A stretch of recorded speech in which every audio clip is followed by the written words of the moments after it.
So we're in the second part of our sermon series on how not to let things, circumstances in your life wreck your faith. We started out the first 5 weeks talking about building a foundation and what a strong faith is, not just belief, because there's a lot of people that believe, but what's a strong faith? How do you build something that lasts? And then 3 weeks ago, we started this thought of what are the most common faith wreckers? What are the things that will wreck your faith the most and push you away from church, push you away from even a relationship with God? By the way, I've asked John, if you've noticed, if you've been to our website, we have a ton of pictures of events, and we get people all the time that say, what's a church service like?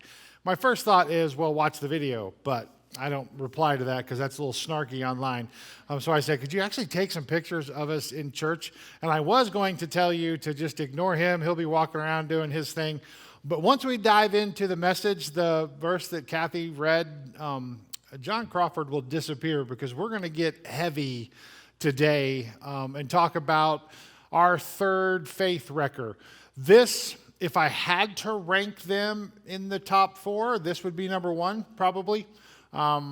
Maybe next week, we're talking about suffering next week, maybe that would be top one, but this is top tier sort of faith-wrecking stuff. So just a quick review. We said, 2 weeks ago, that faith wrecker number one are unmet expectations. It means it wasn't supposed to be this way. Life was not supposed to turn out like this. I thought life would be different, and it wasn't, and so I tried God. I tried a relationship with Jesus Christ. That didn't change the outcome of my life, so I'm out. And people dodge the faith when that happens. The week after that, we said faith wrecker number two. Number two was the church. The people of God can often wreck our faith.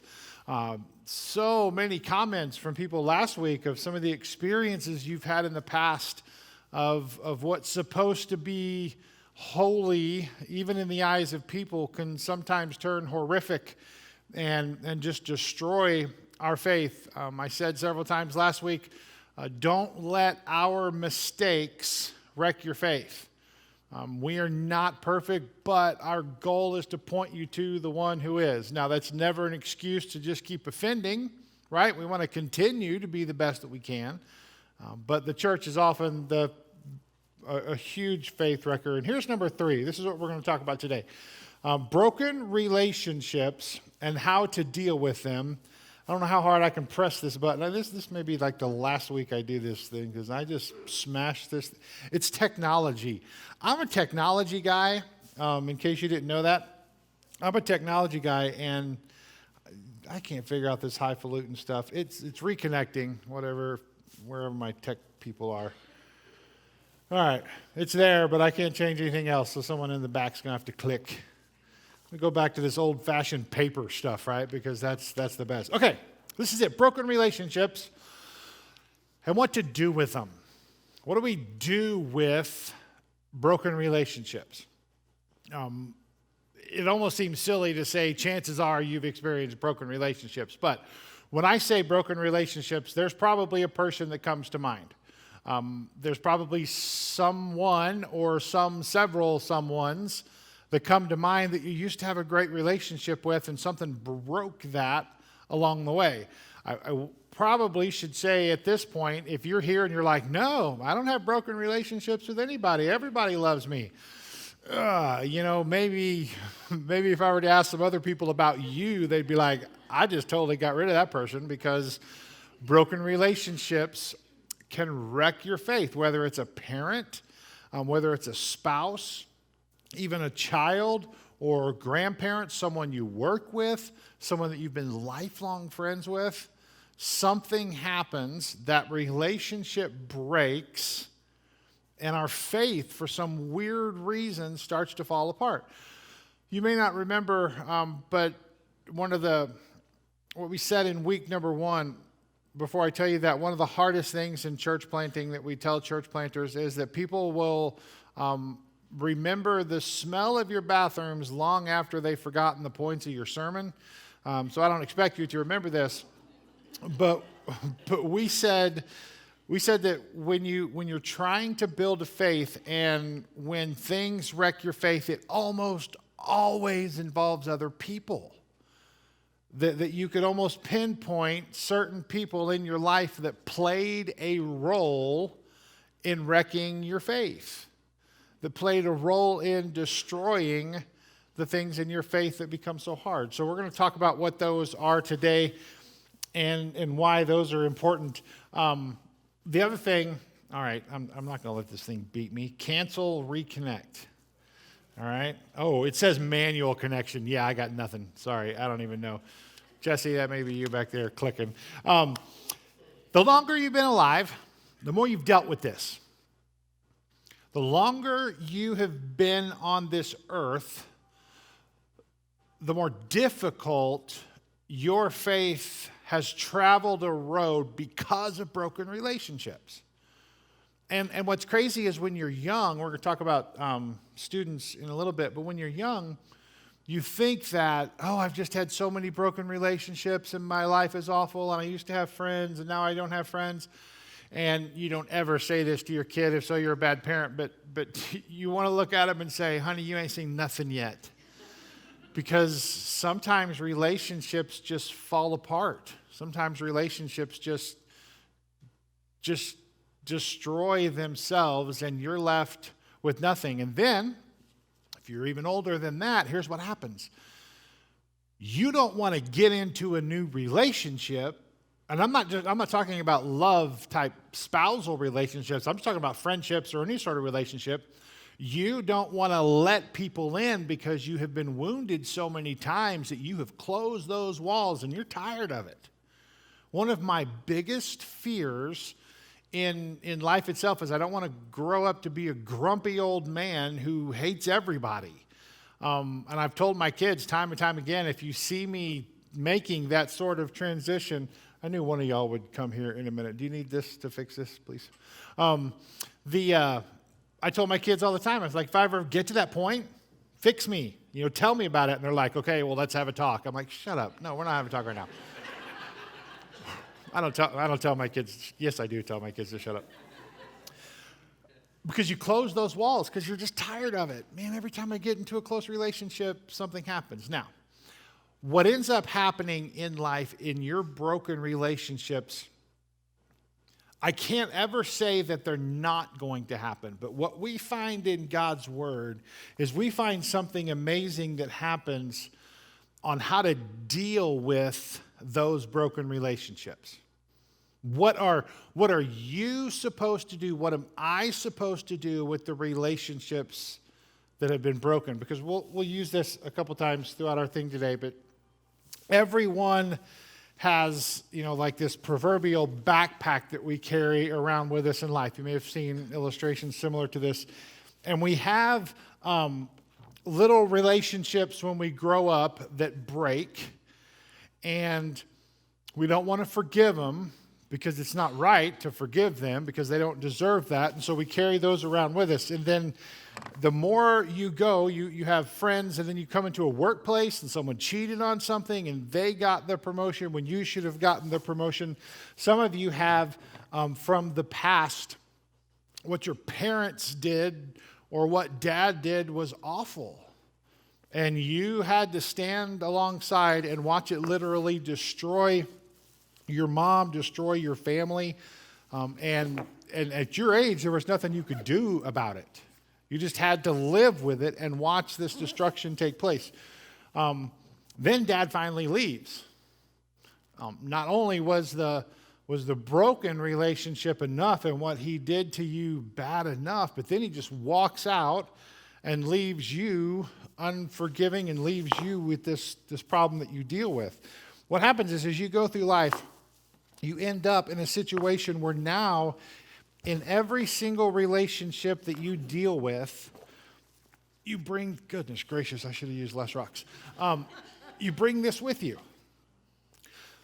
And so when you go to start a new relationship, you have all of the baggage from every broken relationship that comes with you. In a minute, we're going to talk about generational problems with broken relationships. And what happens is, because of the way you have been dealt a hand in life that, quite frankly, when you were a child, you had nothing to do with. You were born into a family, you couldn't pick that family, and what happened, and it scarred you so much so that when you grow up and that you get into a relationship, you carry this baggage with you. I wish it were... oh goodness, I'm hooked on something.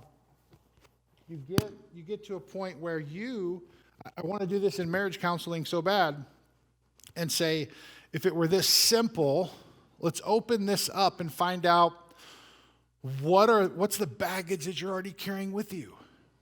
Because there are guys and gals, doesn't have to be just girls that end up with these scars, because guys do too. And you try to form a beautiful, God-fearing relationship, most of the time not knowing that this other person is carrying with them baggage that will ultimately, hopefully not ruin that marriage, but it's going to be a hard problem to deal with. If you just don't trust men, this was the biggest thing, and I've asked my wife before if I can share this. My wife, mother-in-law, even grandmother-in-law went through a hard time with guys in their life. They all just kind of had tough situations. And so when I walked into the picture, I was a pretty normal guy. And some of you are like, you were normal? Well, yeah, I had my normal days. And I wanted to take care of my wife. It was hard to kind of break through that because there was an expectation that you're just going to leave like everyone else. We carried that baggage with us, and it took time before. It's been years and years, and I have had a beautiful relationship with my grandmother-in-law. I loved her to death, not just because she owned a lake house and boats. That was cool. But I have a marvelous relationship with my mother-in-law. We're trying to move her up here as quick as we can. I have a marvelous relationship, obviously, with my wife. So you can work through those things, but there's a major step that you have to take so that you don't end up carrying that around with you the rest of your life. And Jesus speaks directly towards it. It was the verse that Kathy read this morning. So if you have your Bible, turn to Matthew chapter 18. That's where we're going to be today. Matthew chapter 18 is how we deal with someone who offends you. What do you do? This is heavy. This is top shelf kind of stuff. And so I want to create kind of a space here. It's kind of hard in the beginning. Maybe I can soften it up a little bit at the end and help walk us through some of these things. But Jesus was teaching on what do you do when someone offends you. I don't like that word offend because nowadays people get offended about everything. It's crazy what people get offended about. Let me give you an example. Last week, I asked, we have to have a room. We got some stuff moved out that needs to be painted. And I said, hey, we need some people that want to paint this room. And many of you, I saw you where you were sitting. You looked at your friend. You're like, hey, yeah, we could do that. We could paint. But then no one contacted us, let us know you could paint. So right now we have no one. We need someone to paint, okay? It's not hard. Now, I use that. That's a plug. But a couple of years ago, we were painting the Welcome Center. We had some people that volunteered, had several people at that point volunteer to paint. And we just picked the first ones that said they wanted to do it. I had people get offended that I didn't pick them to paint. I thought about texting them back and be like, you wanted to paint? Well, now we got a thing for you to paint. People get offended over things that are just the smallest things. So when I say offense, I'm not talking about that. I'm talking about the things that really wound you. It's not just like they hurt your feelings on social media or they said something that may have been negative or that you thought that it was hard. They really wounded you. And how do you deal with that? And Jesus is talking to his disciples. And Peter, who kind of sticks his foot in his mouth, decides I'm going to ask a question about Jesus and see if he can give me the answer. So that's kind of where we're picking up today. Matthew chapter 18, we'll pick up at verse 21. So Peter said in this teaching, he said, Lord, how often will my brother sin against me and I forgive him?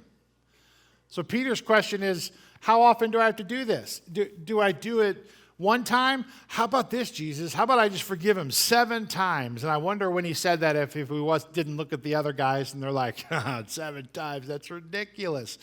Because if someone wounds you time and time and time again, how often am I supposed to forgive them? Like 7 times? That's crazy. And I wondered if they all chuckled.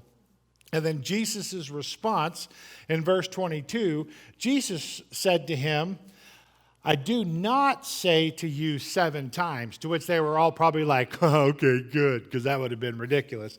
Jesus says, no, to you, but 77 times. I guarantee a hush fell across the group of people that were there. In the original Greek language, anytime you see, especially numbers in triplicate or even the number 77, doesn't necessarily mean a specific amount of numbers. It means completeness. It means as much as it takes. So you can't read this verse and be like, I'm going to forgive you 77 times, but the 78th time, you're out of here because I'm not doing that. No, Jesus is saying, you forgive them as long as it takes. As long as you have to, you keep pushing and you keep forgiving. Now, listen to this. Here's what Peter was thinking, and here's what you're thinking, and here's what I was thinking. Peter was thinking that forgiveness was for the benefit of the person who did the offense, of the person that wounded you, of the person that scarred you. So in Peter's mind, he's thinking, well, how often do I forgive this person? How often do I forgive my dad? How often do I forgive my mom? How often do I forgive my coworker? Because we think in our minds that forgiveness is all about the benefit of the person doing the offending. Jesus, on the opposite side of this, is saying, no, it has very little, if anything, to do with that. Forgiveness is 100% on you and how you deal with this. It's weird that in the past week, I've had about 6 different people that are struggling with some sort of forgiveness type issue. And I told all of you before then, because it would have been too weird if I didn't, that we were preaching on this today. This was planned weeks ago because the technology, because it works, actually not. I kind of like not having to press buttons. Because of that, I have to turn these in a long time ago. So there may be those that are sitting here thinking, he's preaching to me. He read my Facebook post and he wrote a sermon about it. I mean, I love you and you're that important to me, but this was like written a long time ago because of the way it wrecks faith. So it may feel like I'm talking directly to you, and in a way I believe God's word is, but I wasn't snooping in your house. I didn't text your coworker and be like, tell me the details so I can preach all about it. Because here's what happens. We feel like we're doing them a favor if we forgive them. They've wounded me, they've hurt me, and I'm going to do them a favor if I forgive them? I'm not doing that. Because they owe me something. It's a debt. They owe me something for offending me. That's why we say words like this. We say, you owe me an apology. You owe me an apology. You have to get to the place where you apologize to me because you owe me. It's a debt that has been created because you have hurt me, so you owe me. You've heard this before. You've said this before. There's nothing wrong with this statement. But it's exactly what Peter was thinking, and that you and I think, you owe me something. I want to get something. I want to watch you squirm. I want to see you apologize because of my offense. And we think in some way that's going to placate that wound and it's going to help us to move on. Jesus, on the total other side of this, is saying it has nothing to do with them. Forgiveness is all about you. Forgiveness is all about your heart. Now, here's what I do, and I might be the only one. If I am, then I would think that's weird. But anytime I've been offended, I start to replay a fictitious conversation in my mind. I start to play out this confrontation with this person and what it would look like or sound like. And I'm always the winner in these conversations, right? Because I'm making up the conversations. Many times you guys are there like cheering me on, like, yeah, get him. And we play this thing over and over in our mind until it becomes a loop that we can't let go of. And quite frankly, if you're like me, you never get a chance to have that conversation. All you do is you just carry this around with you. And you think, one of these days when I have a chance, I'm going to have this conversation and we're going to fix this because I replayed this conversation in my mind and here's how it's going to go. You and I both know that rarely happens. How do we get to where we don't have to carry this thing around with us all the time? Because that's going to hurt. It's not going to hurt you. It's not going to hurt the person that wounded you. They don't have to carry this. Most of the time, and this is a hard truth, and I don't like it, but it's the truth. Most of the time, they're going on with their life, and they don't think anything about it. You're thinking about it every single day. That's why Jesus, from the other side of this, says forgiveness is all about you and how you deal with this. We hold on to this anger time and time again. Now, it's going to get tough. I want to read through this verse. It's just going to get tough. There's parts of this verse I don't understand. I'll try to pause and we'll talk a little bit about those.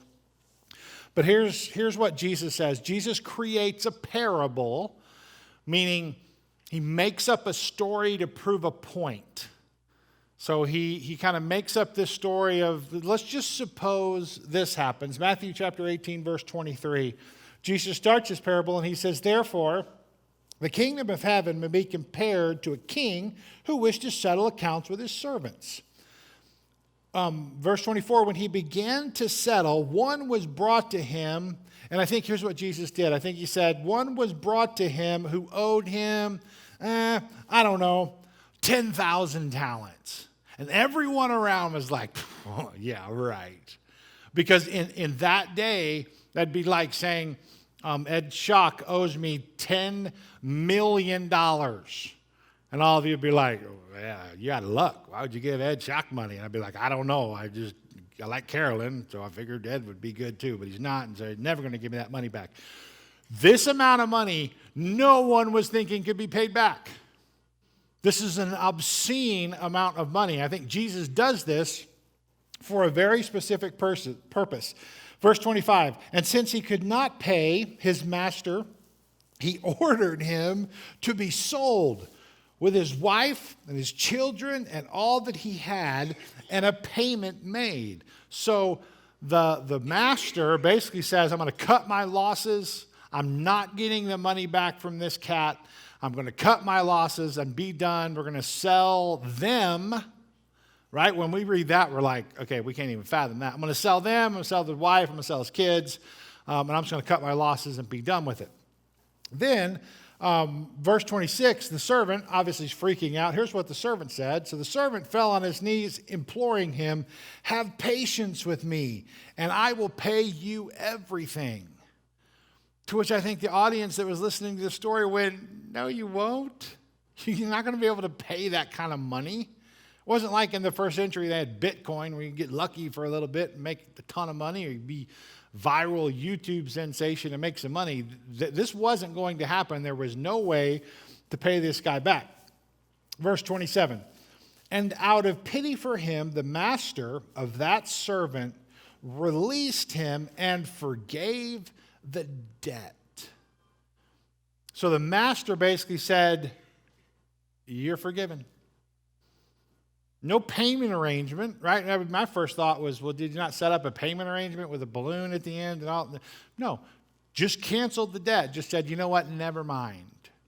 Totally forgave the debt. I think at this point, Peter's listening to this conversation going, I'm so confused. Jesus, if you remember, I asked you about how often I should forgive someone who's offending me, and you're telling me a story about the master and the servant, and this was kind of getting hard. Let me just finish the rest of it. Verse 28. But when the same servant went out, he found one of his fellow servants who owed him 100 denarii, which that's not a lot of money. They could have come up with that. And he seized him and he began to choke him, saying, pay what you owe. I love the way Jesus describes this. So his fellow servant fell down and pleaded with him, "Have patience with me, and I will pay you." Keep in mind, that's the same thing that this servant said to his other master. But he refused and went and put him in prison until he should pay the debt. He's like, "No way, I'm not forgiving you this debt." Verse 31, when his fellow servants saw what had taken place, they were greatly distressed. They went and reported to their master all that had taken place. Then the master summoned him and said to him, "You wicked servant, I forgave you all that debt because you pleaded with me. And should not you have had mercy on your fellow servant the way I had mercy on you?" And then look at 34. I think at this point, this is kind of where it's starting to kick in for Peter. Starting to understand that God is the master and we are the servant. But then verse 34 just makes a turn. This is the part, to be honest, I don't understand. But remember, Jesus is the one telling this parable. Verse 34, he said, "And in his anger, his master delivered him to the jailers until he should pay all of his debt." So it's like Jesus looking at Peter and say, "Peter, I want you to forgive every time somebody wounds you." And that would be enough. But in the parable, he goes on and says, "And if not, I'm coming after you." I'm going to be honest. I don't understand that. That's hard for me to balance with grace and mercy. And that's a very difficult teaching. But it's Jesus going to the far side of this spectrum saying, "Look, if you don't forgive the way in which your heavenly Father has forgiven, God the Father is coming after you, throwing you in jail until you can pay." I mean, this is serious business to Jesus as he's teaching this. It's a hard principle to grasp. Verse 35, he finishes by saying, "So also my heavenly Father will do to every one of you if you do not forgive your brother from your heart."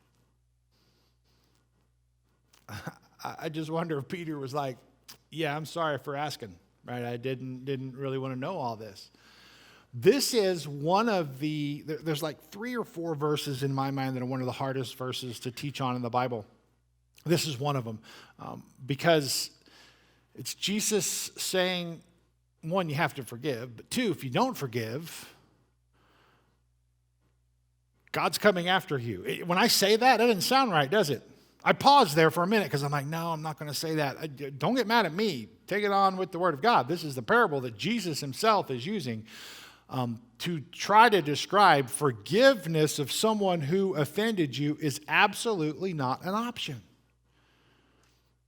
Now, I want to be delicate here because I realize there are some of you that you have some deep, deep wounds. They're not scars, right? You know the difference between a wound and a scar.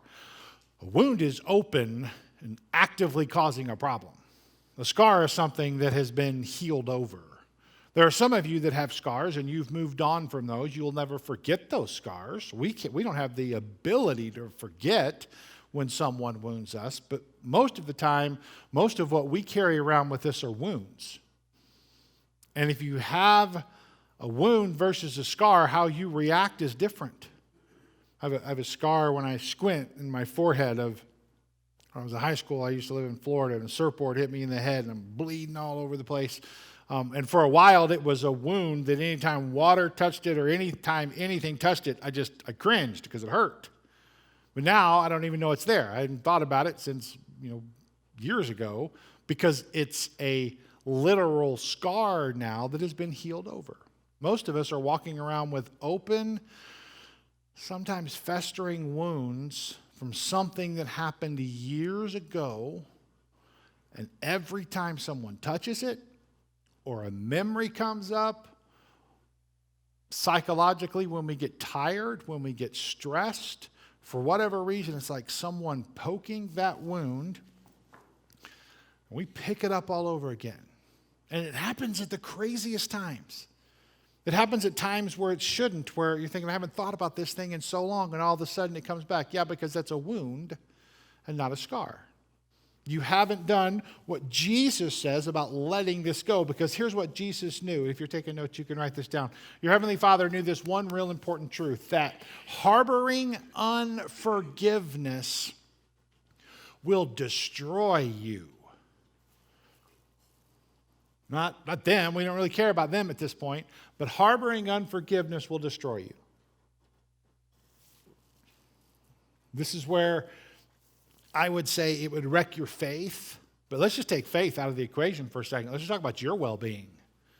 Harboring unforgiveness will literally destroy you. Because your Heavenly Father knows that you're going to drag that back into every single relationship that you go into. You ever seen a teenager? It's interesting.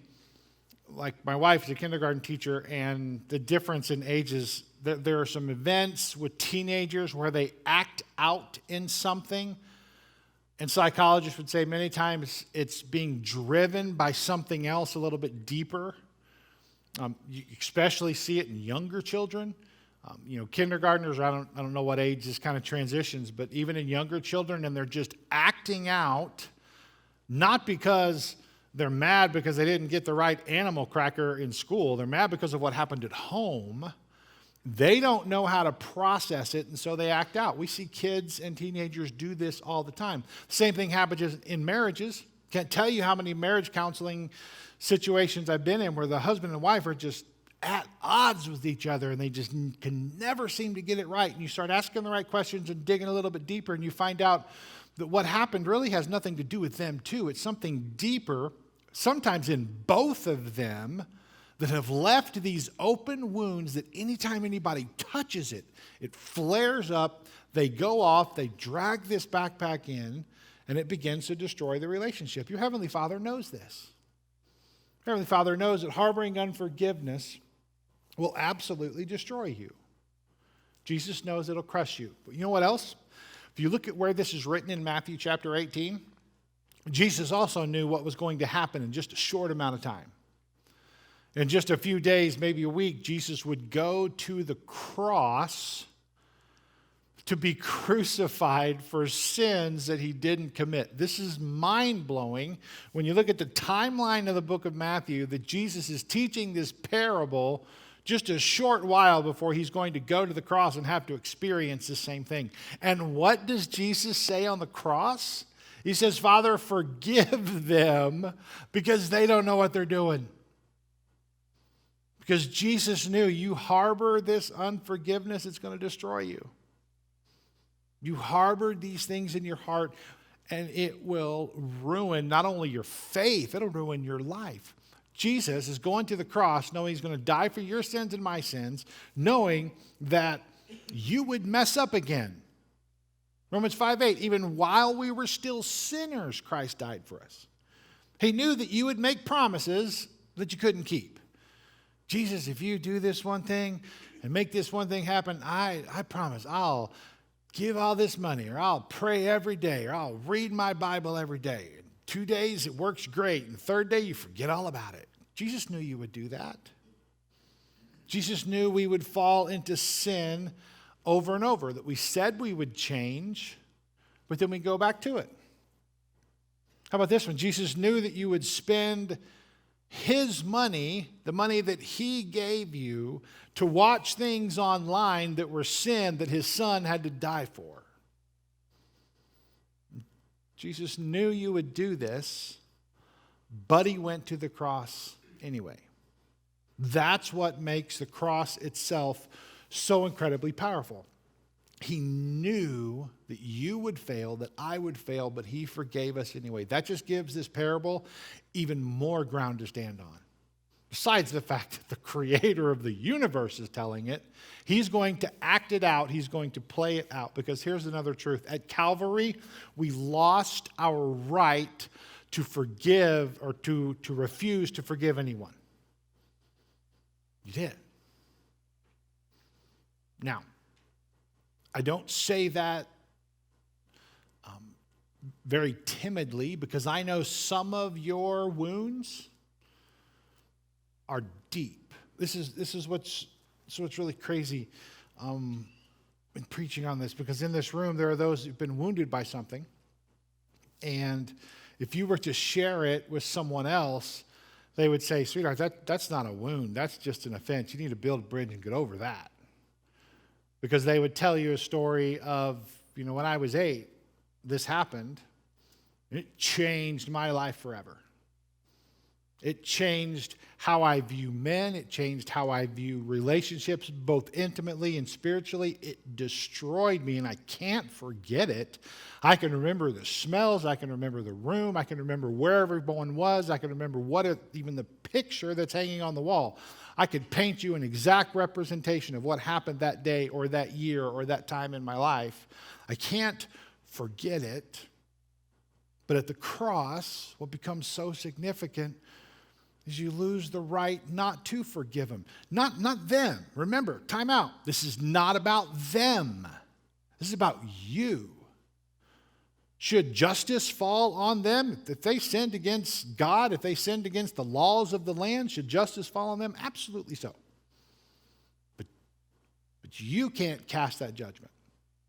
Your soul will be destroyed in the process of hanging on to this and carrying it around with you the rest of your life.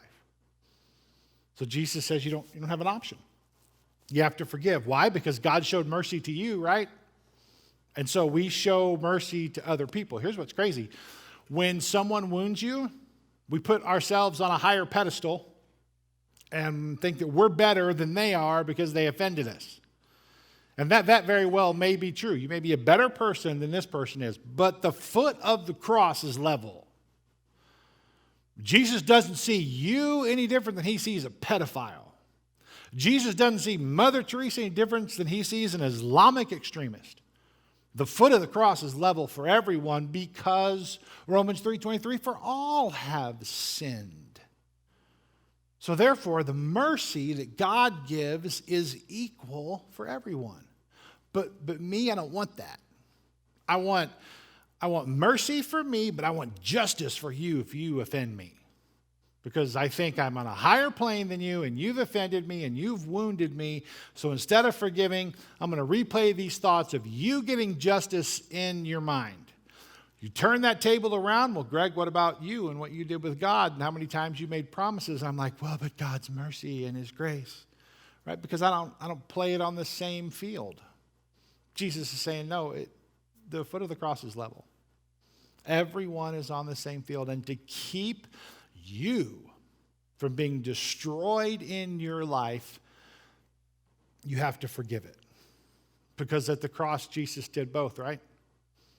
He took the justice that you and I should have received and gave us mercy in its place. Therefore, we do that to others because forgiveness is for our benefit, not for theirs. And it allows you to put that down once and for all.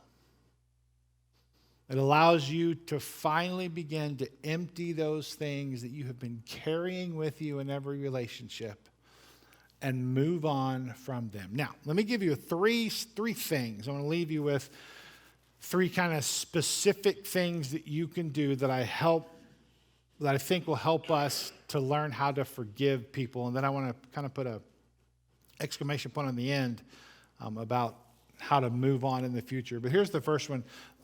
Identify what has been taken from you. So let's start really specific. Let's identify what it is that was taken from us. So we hurt generally, right? So we try to forgive generally. That's very common for us to do. And so here's what happens when you encounter someone. You're like, hey, what happened in your life? Or tell me that situation. How do you feel about Joe? Or how do you feel about your mom? Or all this stuff. And here's what they'll say. They'll say, well, no, I've already forgiven him. You're like, what? Like, I've already forgiven him. Like, well, why are you saying it like that? Because I've already forgiven him. Are you still struggling with? Nope. Kind of sounds like you. No, I've already forgiven him. Because that's what we do. It's what you and I do. I don't want to talk about it. I don't want to think about it. Why? Because if I keep talking and I keep thinking about it, you're going to touch that wound and I'm going to blow up because I haven't already forgiven him. That wound is still as wide open as it can be. And I'm saying it like that to you because I think in some way I know I should forgive them, but I am not going to. They don't deserve it. To which Jesus would say, you're right, but it's not about them. It's about you. And you deserve it. You deserve to be able to let this go. So identify what has been taken from you. Be specific. We're going to prayer time in just a second. We're going to say, be specific. What is it specific? I don't know, they just hurt me. No, failed, not going to be good enough. I want you to drill down to what it is that specifically they took from you. Identify what that is. The second one is this. Choose to cancel the debt. That's hard. That's the hardest place. The first one's easy. You can identify what has been taken from you, but to choose to say, you know what? I'm canceling this debt. No payment arrangement, no nothing. I'm walking away from it. What's interesting in this parable, and I know that Jesus knew this is just fascinating.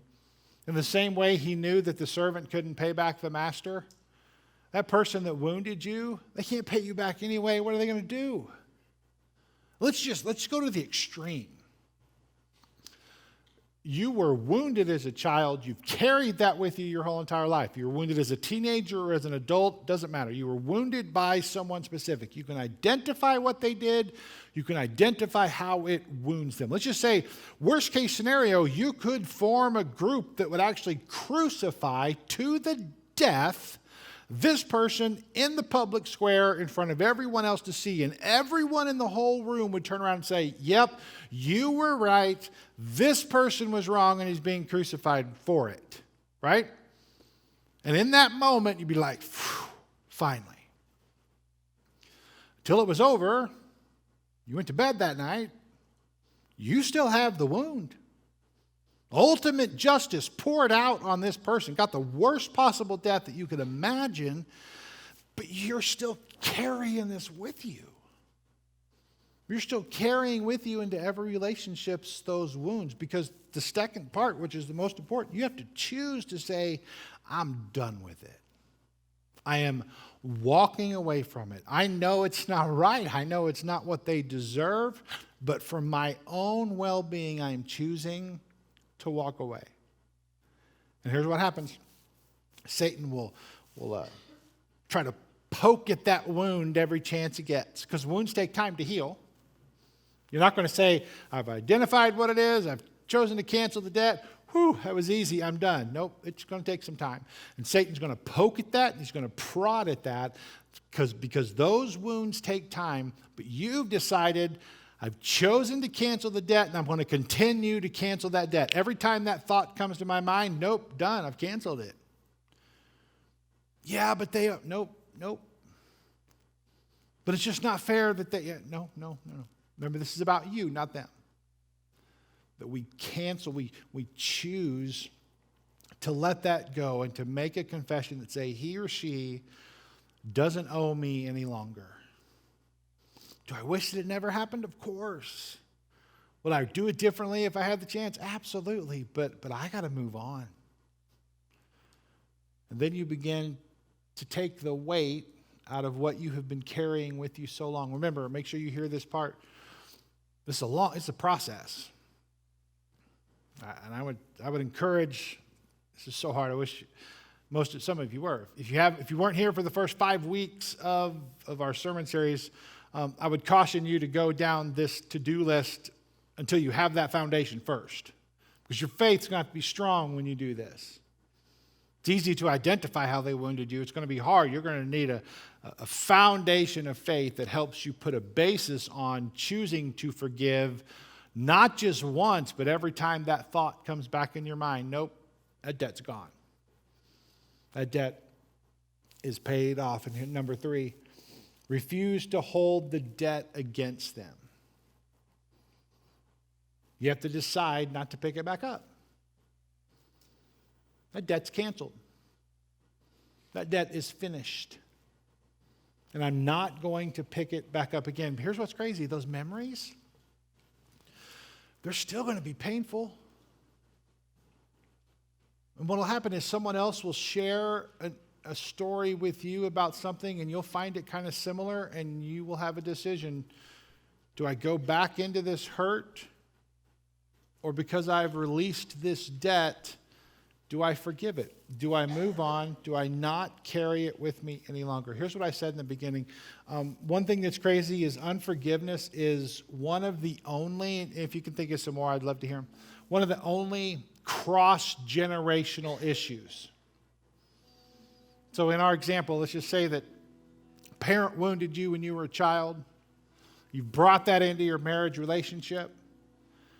You're carrying that with you, although it hasn't happened to you since then, and your relationship's better, and you have a good spouse.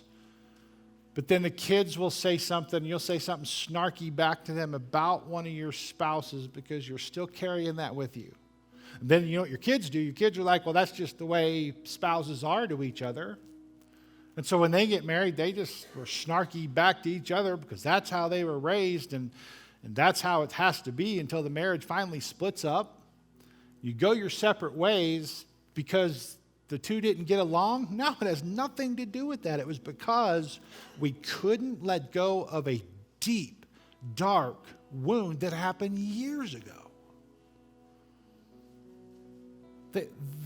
Your new spouse, in this illustration, your new spouse didn't wound you. Your new relationship didn't wound you. It's what happened in the past. And if you don't forgive those who have wounded you, what will happen is you're going to bleed on those who never cut you. But being able to turn that wound ultimately into a scar that you're not going to ever forget, but you can move on through your relationships without carrying this around. I want that so bad for me. I want it for you. Let me just say specifically, I've been through this many times in different scenarios in my own life. And I've had to say, I'm letting it go. And then people say, well, hey, did that situation ever get resolved? Whatever happened with that? And I have to just quickly in my mind say, no, I just moved on. Well, what happened? I canceled the debt. Well, you let them get away with it? Well, yeah. It's not about them. It's about me. Now, there's a danger here where you could say, well, shouldn't it be reported and shouldn't it be this? Yes to all of that stuff. We still follow the laws of the land. Justice still has to play out in our own world. Just remember, when those thoughts come in your head, I'm not talking about them. If they wounded you that deep, if they need to rot in prison the rest of their life and the courts say they need to, then they should. I'm talking about you. I'm talking about me. I'm not going to carry it with me. Have you ever seen these court trials where someone's been murdered? The parents sit on the stand and say, I forgive you. Everybody gasps. Except for Jesus. Because Jesus would say they get it right. They know that if they don't, it's going to destroy them. Yeah, they're in jail, and yeah, all this bad stuff's happening to them. But your child is still gone, so that didn't help. So I'm not going to bleed on people that never cut me to begin with because I can't put that stupid thing down. Because I have to carry it with me. One last thing in this parable. Did you know that the master didn't loan the guy money again? There's a dividing line. Because some of you have been through situations where you've been wounded time and time again, and we read this first verse in Matthew, and we think, I just have to keep letting them wound me 77 times? No, that's not at all what Jesus said. There are some situations that you have gone through or that you are going through that need to stop. We talk about this in domestic violence stuff all the time, that forgiveness and safely removing yourself from a dangerous situation are two totally different things. You can safely remove yourself from a dangerous situation and still forgive. Might they need to be punished or something happen? Yeah. Remember, we're not talking about them. We're talking about you.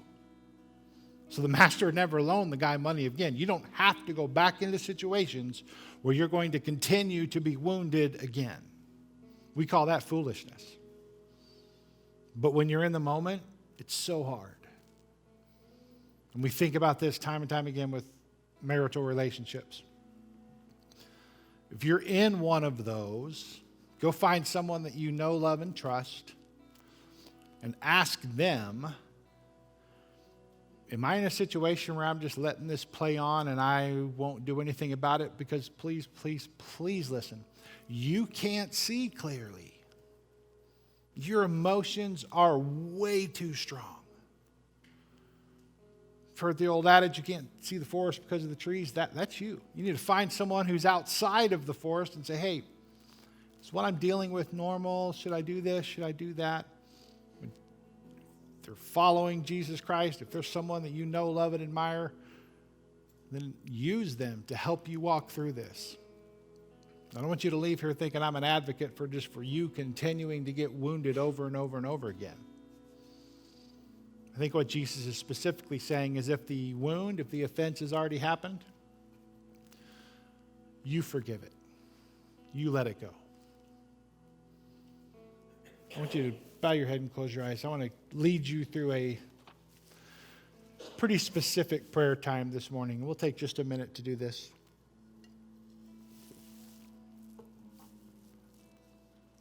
I want to walk you through these three things that I just mentioned. There's a part of this that someone may say, what about if I've offended someone else? Well, then go to them. Beg their forgiveness. But if you're in a situation, and you're kind of tracking with what I'm talking about this morning, what Jesus spoke about so plainly in this parable, I want you to do this. I want you to, right where you're seated, I want you to identify what was taken from you. Be specific. If your brain goes to, I don't know, they just hurt me, well, you got to dig deeper than that. What is it? What specifically did they take from you? Maybe it's a couple things. Maybe it's a few things. Go to the center part of that wound. Say, what is it that hurt the most? God brings that to your mind. The next step is pray to your Heavenly Father that your faith would be strong enough to choose to cancel that debt. Say, God, I'm letting go of it. I know it's not right. I know it's not fair. I know it shouldn't be this way. I know that they should get what's coming to them. And I understand and agree with most of that. But remember, we're not talking about them. We're talking about you. You still want to pursue avenues with the courts and with the justice system? By all means, do it. Find some friends to help you do it. There's nothing wrong with that. I'm just talking about your heart. Choose to cancel that debt. Say to your Heavenly Father, God, he doesn't owe me any longer. She doesn't have to repay what specifically was taken from me. Then the third one is to say, when I leave here, I'm going to start the process of turning that wound into a scar. And every time it comes up, I'm going to choose to cancel it again. And every time somebody pokes it, I'm going to choose to cancel it again. And every time I see them, or every time I encounter them, or any time it just comes to my memory, I'm going to choose to cancel it again. I'm going to pray out loud this morning, and when I do, I'm going to ask that you continue in this spirit of prayer between you and your Heavenly Father, wherever that may lead. Dear God, in your infinite wisdom, as we sang just a little while ago, that we want the Holy Spirit to just descend on this place, to fill this room. And God, when that happens, our hearts are exposed. God, we know that there are people here today that feel like that this is exactly for them. That's the beauty of the Word of God. God, you in your infinite wisdom know the depth of the hurt that's in this room. God, I ask first that your words through my feeble and non-perfect mouth would work. Just permeate the hearts of the people that are praying. And that those deep wounds, and as we try to put a blanket over everyone, God, that you would deal with each one specifically. God, if there needs to be other acts that need to happen because we don't want this to happen again, God, give them the faith and the strength to do it. Because we realize that at the cross, you forgave me for so much. God, I've said to you before, I don't know that there's a more hypocritical person alive than Greg Payton. So if you can continue to not only forgive me, but forgive me and use me, then by the power of God Almighty himself, I'm going to do my best to forgive others. And then God, let us be a shining example of what the gospel looks like. God, we thank you for laying down your life, that even though we were still sinners, that you died for us, that you took the justice that we should have received. You gave us mercy in its place. God, let us as a church family hold each other close, to walk with each other through these times. As that wound is healing, let us be close by. God, for the person today that has no idea what to do in light of this message, how to respond because the situation is too complex and would affect too many people, God, would you send godly people to them to surround them with love and prayer and to walk with them through what this looks like so that they receive the goodness of God and you receive the glory. I thank you for the Bible being so direct, so pointed directly at our hearts. It's for these reasons and because of the cross that we love you, but more than that, because of who you are. In Jesus' heavenly and precious name we pray.